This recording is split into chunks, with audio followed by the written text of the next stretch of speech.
in my years of working with donors, I've found that there's 3 different types of donors out there. And if you're empathetic to the type of donor that you're talking to, you can get so much more money because they'll get excited about what you're doing, but you have to approach them the right way. The 3 types of donors to help you be more empathetic are, the first one is a donor that I call a sustainer donor. A sustainer donor loves your organization, loves your mission, goes to your outings, goes to your annual meeting. Let's say they love bird watching and your organization does bird watching trips. Then that's a sustainer donor is like, I'm going on all your bird watching trips and I'm funding you year after year. The main thing you have to do there for a sustainer donor is all the stereotypical stuff you usually do. Make sure you stay relevant, make sure you invite them to all the key things.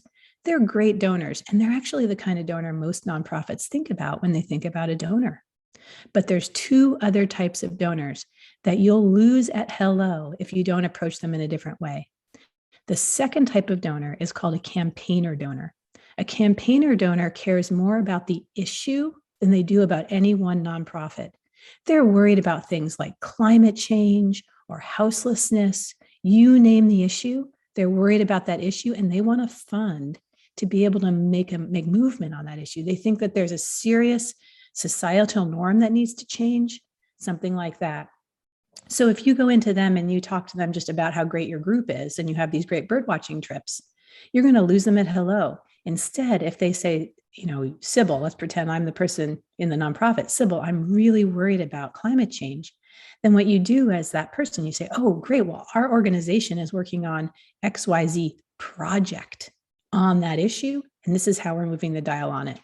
And then in the future too, to make sure that you're sending personalized emails and other things just around that issue, nothing else, because that campaigner donor will be like, they don't even know who I am. Why are they telling me stuff about bird watching trips? I don't care about that.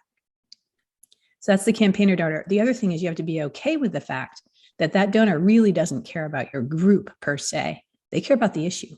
So if you tell them, oh, you need to give me general support money year after year and everything, you're going to lose them at hello. They'll go to a different group that's getting the job done on those issues, even though you probably are too working on those issues. A third kind of donor is what I call a launcher donor. Launcher donors, like campaigner donors, care about an issue.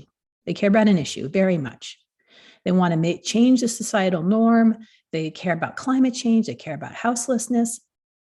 But they want to launch something. They want to find the gap. They want to find the place where no one's ever thought of it before. And they want to be like, let's fill in that gap. So if you know as a nonprofit person that you're talking to somebody who wants to fill in the gaps, then what you do is you're an expert on that issue. You know what the gaps are. So you say, oh my gosh, there's this big gap and we really need it filled. Can you help us? And can you partner with some other funders to help us? And let's do it. Let's fill in the gap together. And a launcher donor usually puts in 3 to 5 years of funding, a bigger chunk of funding in the beginning, and then they taper off in the hopes that whatever that gap is, it's filled, and they'll still keep funding a little bit smaller amounts, but then they'll expect you to be able to raise more money from other people for it too. So you'll work with them on that plan.